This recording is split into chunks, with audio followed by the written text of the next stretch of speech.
거대 양당의 원내대표가 국회 상임위원회 구성을 두고 최종 담판을 벌였지만 끝내 결렬됐습니다.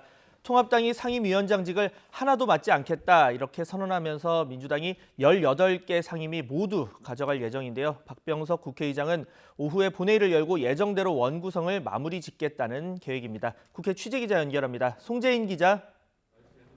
네, 국회입니다. 네, 양당 원내대표가 어제 상당히 입장을 좁혔다 이런 보도를 봤었는데 합의가 불발된 최종 이유 뭡니까?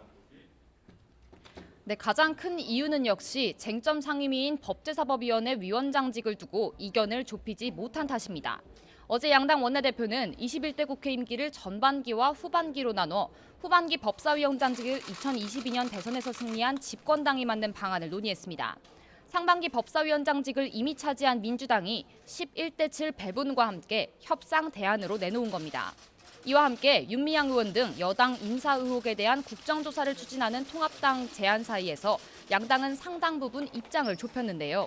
하지만 오늘 오전 최종 담판에서 통합당 주호영 원내대표가 후반기 법사위원장은 야당 몫이어야 한다는 입장으로 맞서면서 결국 최종 합의는 불발됐습니다. 민주당이 상생과 협치를 걷어차고 법사위원장직을 가져가 국회를 일방적으로 운영하기로 한 만큼 들러리 내지는 발목 잡기라는 메시지만 줄 바에야 야당 몫으로 논의된 7개 상임위 위원장직도 맡지 않겠다고 선언한 겁니다. 이런 상황에서 민주당이 제안하는 7개 상임위원장을 맡는다는 것이 견제와 균형 차원에서 그다지 의미가 없다. 이에 따라 민주당은 정보위원회를 제외한 모두 17개 상임위원장직을 차지하게 됐지만 통합당을 거세게 비판했습니다.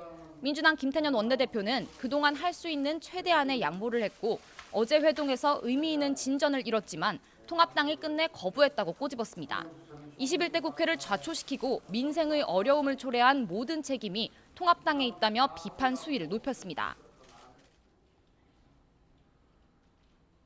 21대 국회, 일하는 국회를 자초시키고 민생의 어려움을 초래한 모든 책임은 미래통합당에 있습니다. 네, 그렇다면 오후 원구성 본회의 예정대로 진행되고 18명의 상임위 위원장도 모두 결정이 되는 겁니까? 네, 국회 부의장과 상의를 거쳐야 하는 정보위원장직을 제외하고 남은 18개 상임위원회 중에 17개 상임위원장직을 선출할 것으로 보입니다. 박병석 국회의장은 여야 원내대표 회동이 불발된 뒤에도 오늘 본회의를 열어 원구성을 마무리 짓겠다고 강조했습니다.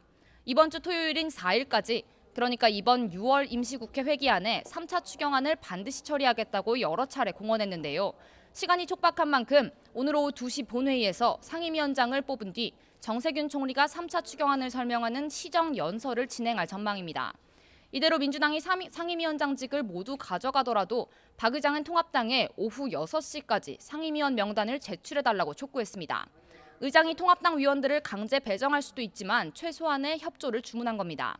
이에 따라 협상 결렬 직후에 통합당의 명단 구성 시간을 주기 위해 본회의를 오후 7시로 미루기로 했지만 통합당이 의장이 일방적으로 통보한 시한에 야당이 응할 수는 없다며 상임위원 배정 명단을 내지 않기로 선언하면서 예정대로 오후 2시에 본회의를 개의하기로 했습니다.